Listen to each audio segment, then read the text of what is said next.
A ver, John, en tu última intervención hace unos momentos hablaste de sentimientos xenófobos.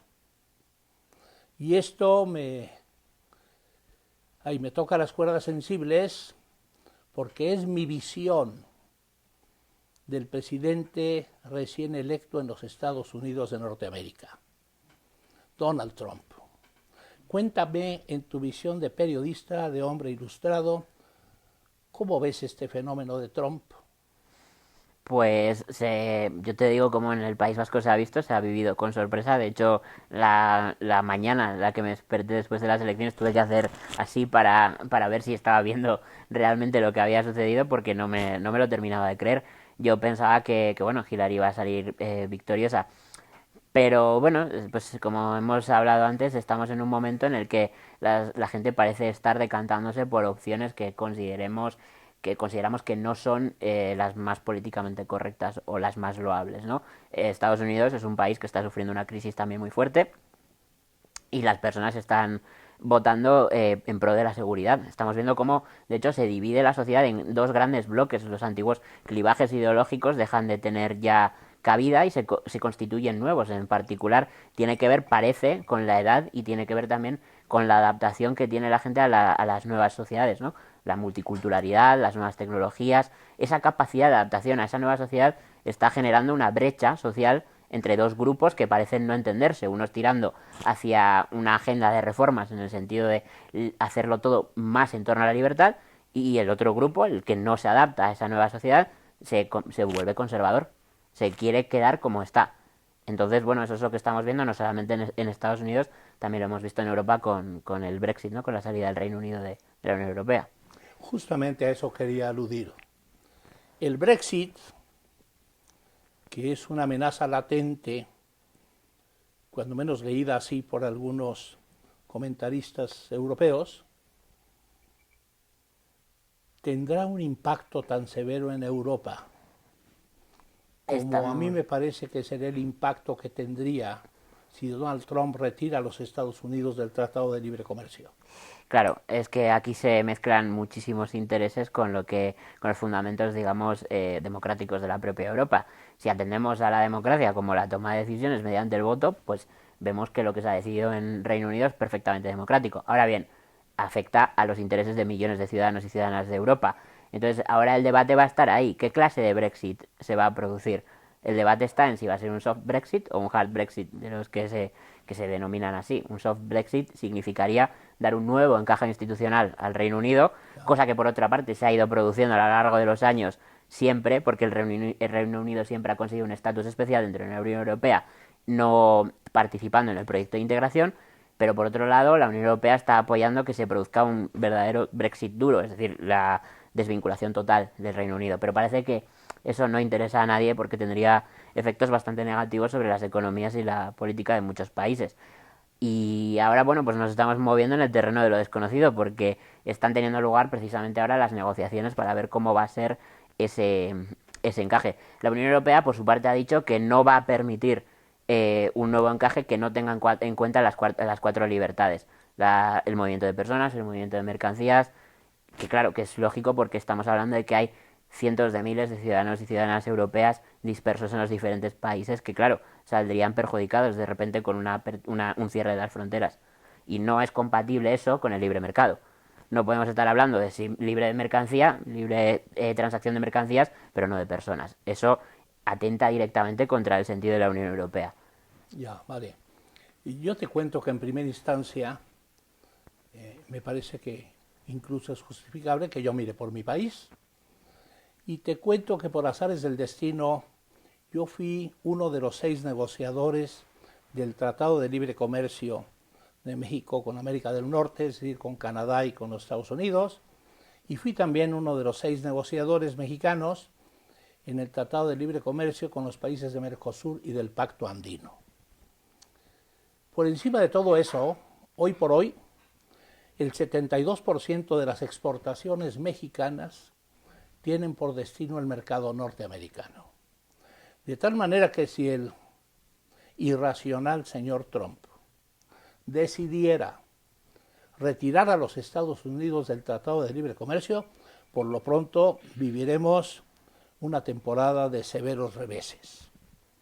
También te cuento que México se está preparando a gran velocidad para enfrentar las consecuencias de la peor de las decisiones que pueda hacer esa. Un potosino ciertamente encabeza una comisión del Senado de la República de la región Asia-Pacífico y está metido en la negociación de acuerdos comerciales de México con los 30 países miembros de la región Asia-Pacífico. Y bueno, pues ojalá tenga éxito, yo cruzo los dedos porque así sea, y México está tratando de prepararse lo mejor posible para enfrentar esas consecuencias. Y por otra parte, John, porque el tiempo se nos agota, quisiera que incluyéramos un rengloncito acerca de la corrupción. Y te cuento por qué. Es que en México, en América, no habíamos jamás sido espectadores en las páginas de la prensa europea, de la prensa española, de la televisión española, de las denuncias por corrupción que hoy por hoy se ventilan en España. ¿Es esto real o es una campaña contra el régimen? Bueno, hay un poco de todo. Yo creo que ante todo tiene que ponerse por delante la presunción de inocencia, pero sí que parece que hay abiertos un montón de procesos judiciales que en algunos casos acaban con condenas. Y además estamos hablando de casos de corrupción que no son de ahora, sino que tienen que ver con los propios inicios de la andadura democrática en España después de la muerte del dictador. Yo creo que tiene que ver con lo que he dicho antes, con la democracia de partidos. Cuando los partidos se constituyen como el único agente político legitimado, claro, ¿quién vigila a esa entidad? ¿Quién le dice lo que tiene que hacer y cómo lo tiene que hacer? Si la ciudadanía además cada vez se desliga más y expresa que está aburrida de la política, pues los partidos campan a sus anchas. Y es lo que hemos visto en España. Durante los años de la bonanza nadie parecía preocuparse en absoluto por la corrupción, porque era lo que Aznar llamaba en aquel momento el milagro español, ¿no? Además muy reconocido internacionalmente, que se basaba en la construcción de una gigantesca burbuja inmobiliaria. Y ahora, pues que ya escasea el bienestar, nos empezamos a preocupar, lógicamente, por esa corrupción. Pero es que esa corrupción, más allá del dinero que se haya podido extraer, para mí tiene que ver con el desmantelamiento de lo que ha producido el bienestar en Europa, que es el Estado Providencia o el Estado del Bienestar. Y me preocupa seriamente que acabe finalmente con eso sepultado. Pues vaya.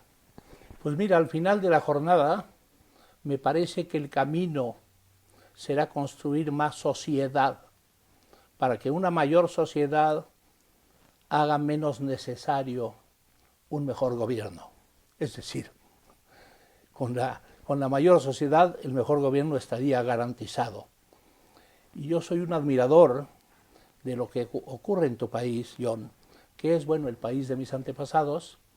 En el País Vasco se han apostado en los últimos 50 años o 40 años a la sociedad del conocimiento, a la sociedad del talento y a establecer estrategias de gestión del capital intelectual. Se han apostado al modelo I+D+I, investigación más desarrollo más innovación, y está muy claro cómo Euskadi ha crecido su Producto Interno Bruto y cómo ha evolucionado y hoy compite con los países punteros del globo terráqueo. Esta es mi apuesta por México, aunque no será más difícil instrumentarlo en México en un escenario de más de 120 millones de habitantes. ¿Qué auguras para tu país? Pues no lo sé realmente porque, bueno, estamos en una encrucijada claramente, ¿no? Pues los actuales sistemas de gobierno basados en la socialdemocracia parece que no encuentran respuesta a los problemas derivados precisamente del mundo globalizado, ¿no? Las tremendas diferencias entre los países hacen pues que el trabajo vaya de un sitio para otro, ¿no? Y finalmente pues muchas comunidades quedan en desventaja. Euskadi es lo que le ha pasado también. Ha habido cierto estancamiento debido a que ha perdido competitividad, por ejemplo, con China. pero es que claro, los salarios chinos no son equiparables a los salarios vascos, no podemos competir. En ese sentido, pues sí que parece que hay apuestas que tienen que ver con el I+D, ¿no? Hacer competitivo al trabajador mediante implementación de nuevas tecnologías, no bajándole el salario, sino haciéndole más productivo. Bueno, pues veremos qué clase de bienestar producen a partir de ahora y qué clase de éxito tienen.